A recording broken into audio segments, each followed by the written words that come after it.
हिजाब पर फिर छिड़ा गृह युद्ध। कर्नाटक में हिजाब चलेगा या होगा बैन?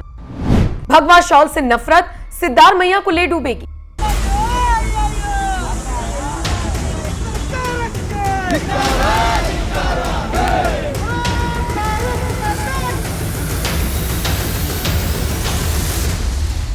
नमस्कार, स्वागत है आप सभी का। आप देख रहे हैं एनएमएफ न्यूज, आपके साथ मैं हूं नमता चौधरी। कर्नाटक में एक बार फिर से हिजाब की चर्चा हो रही है, लेकिन इंटरेस्टिंग बात यह है कि हिजाब के साथ साथ इस बार भगवा शॉल की भी चर्चा है, रुद्राक्ष, जनेऊ, कलावा, माला सबकी चर्चा है, यहां तक कि पगड़ी का भी जिक्र है। आज इस रिपोर्ट में आपको विस्तार से बताएंगे कि आखिर एक बार फिर हिजाब को लेकर यह नई बहस क्यों शुरू हुई है, जिसके बाद दो पक्ष आमने सामने नजर आ रही हैं। और इस पूरे मामले को समझने के लिए आपको थोड़ा सा पीछे चलना होगा। याद कीजिए साल 2022 का वो दौर और कर्नाटक का उडुपी जिला, जहां पर एक शैक्षणिक संस्थान में 6 लड़कियों को सिर्फ इसलिए बैठने से रोक दिया गया था क्योंकि वो हिजाब पहनकर आई थी। स्कूल के अधिकारियों का ये तर्क था कि शैक्षणिक संस्थान इसलिए बनाए गए हैं ताकि वहां पर सब शिक्षा ले सके, ना कि अपनी धार्मिक भावनाओं को आगे बढ़ा सके या फिर रिलीजियस बिलीफ को आगे बढ़ा सके। वो किस धर्म के हैं, किस मजहब के हैं, ये सब स्कूल कॉलेजेस से बाहर होना चाहिए, ना कि इनके अंदर। ऐसे जो बच्चे होते हैं, जो कोई हिजाब पहनकर आ रहा है, ये कहीं ना कहीं यूनिफॉर्मिटी को चैलेंज करते हैं, यानी कि एकता को चैलेंज करते हैं। और इन तमाम तर्कों के बाद उस वक्त की सरकार ने हिजाब पर बैन लगा दिया था।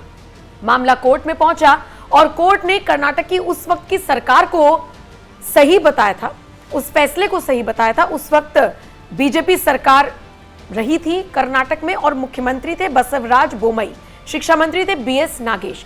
इन्होंने यह फैसला लिया था। 2022 के बाद 2023, 24, 25, 26 लगभग 3.5-4 साल बीत जाने के बाद अचानक से कर्नाटक की कांग्रेस की सरकार की आंखें खुलती हैं और एक बड़ा फैसला लिया जाता है और कहा जाता है कि अब शैक्षणिक संस्थानों में हिजाब पर लगाए गए बैन को हम हटा रहे हैं।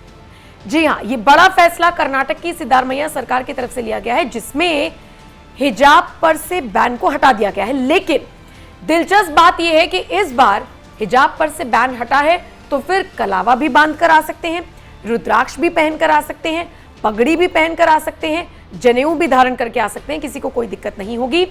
सिद्धारमैया सरकार ने यह भी सुनिश्चित किया है कि कोई भी अधिकारी, कोई भी टीचर, कोई भी फैकल्टी बच्चे को नहीं टोकेगा कि उसने क्या पहना है और क्या नहीं पहना है। वो अपने रिलीजियस बिलीफ को आगे बढ़ा सकता है। यह फैसला सिद्धारमैया सरकार की तरफ से लिया गया है, जिसकी तारीफ होनी चाहिए। लेकिन देखते ही देखते इसका विरोध शुरू हो गया। क्यों? आप थोड़ा विस्तार से समझिएगा। सिद्धारमैया का एक स्टेटमेंट आता है, मतलब पर्दे के पीछे से आप फैसला कुछ और ले रहे हैं और पर्दे के सामने आकर आपका स्टेटमेंट यह आता है कि भगवा शॉल नहीं चलेगा।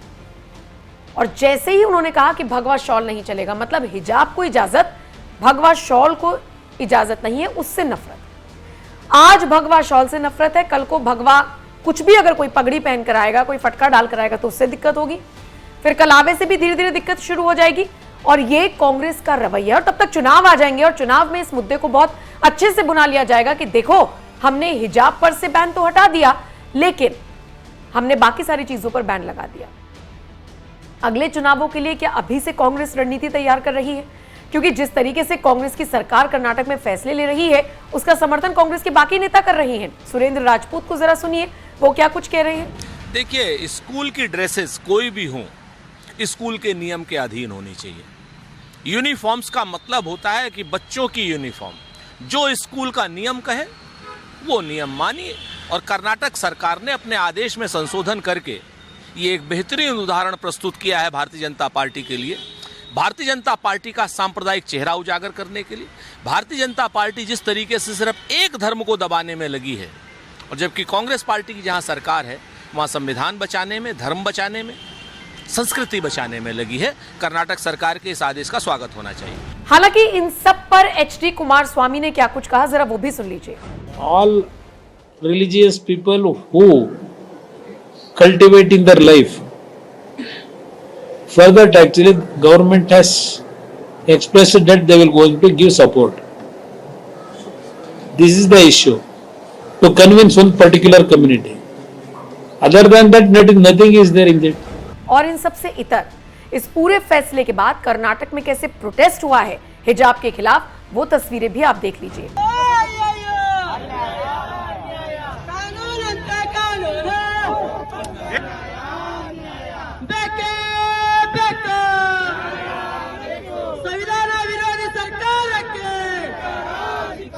ಸಂವಿಧಾನ ವಿರೋಧಿ ಸರ್ಕಾರಕ್ಕೆ ಕಾಂಗ್ರೆಸ್ ಸರ್ಕಾರಕ್ಕೆ ಮುಸ್ಲಿಮರ ತುಷ್ಟೀಕರಣ ಮಾಡಿದ ಕಾಂಗ್ರೆಸ್ ಸರ್ಕಾರಕ್ಕೆ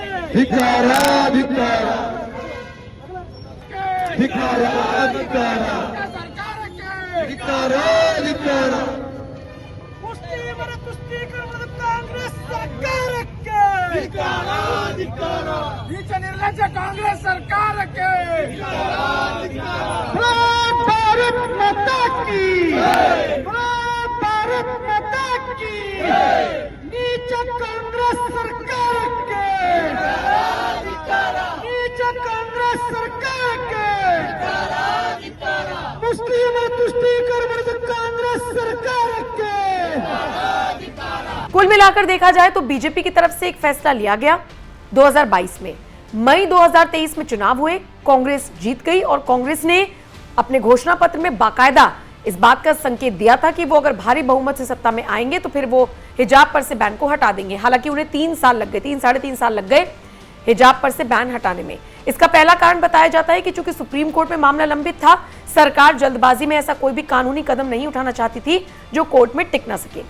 फिर ध्रुवीकरण का डर था और इन सब के अलावा जाहिर सी बात है लोग बट ना जाएं, इस तरह का डर हो सकता है कांग्रेस को हो। लेकिन फिलहाल भगवा शॉल से नफरत एक बार फिर सिद्धारमैया ने जाहिर कर दी है और हिजाब को खैर अनुमति दे दी है, जिसके बाद से ही अब हर जगह पर इसकी चर्चा हो रही है।